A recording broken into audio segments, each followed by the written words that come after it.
One day maybe I'll wake up and I'll say, so what? And stop. But until then, I come here every day of my life except Christmas Day and the occasional Sunday. And rip myself open. And because I'm so lost in a funny way in the past, the whole thing is in a curious way, a self-experiment. It's like some 18th century doctor chappie taking his own cure for a fatal disease. And in this case, the fatal disease is life.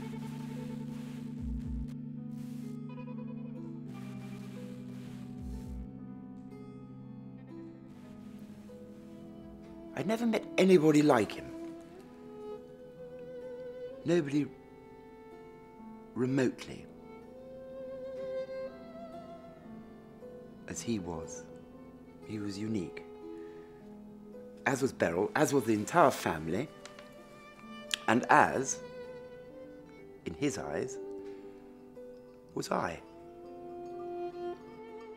For the first time in my life.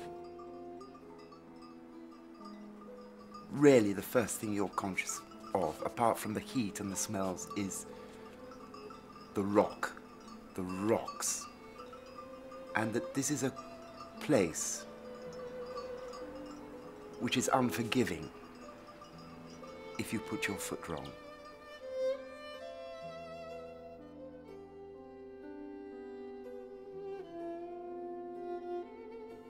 And later on, when I fell in love with Margot, who was Robert's muse, even then, even when things were at their worst, and they got terrible, they became awful, there was something still immortal about Robert, because no matter how awful things got, he had the outlet of poetry. Since now I dare not ask any gift from you, or gentle task, or lover's promise, nor yet refuse whatever I can give and you dare choose. Have pity on us both.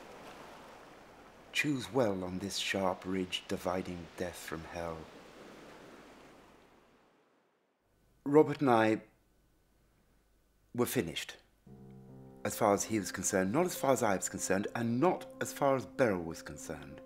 Beryl, when I said to her, finally, in the end, having been gutted by Robert for every ounce of knowledge, of information, of emotion that I had, so that I was merely the skin of an animal hung out to dry. And when I said, I think I should go, she said, yes, you must go. Nobody's told you to go. Nobody told me. Nobody said, go. And so I went, and I longed for Robert to realize how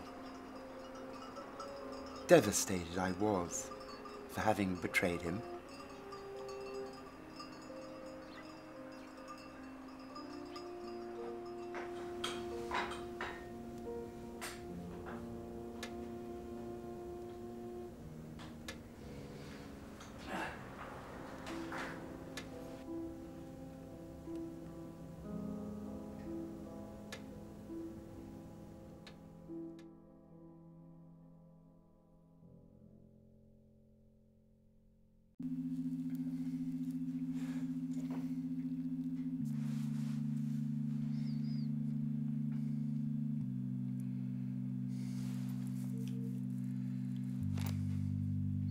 It's almost difficult to remember what I thought when I started.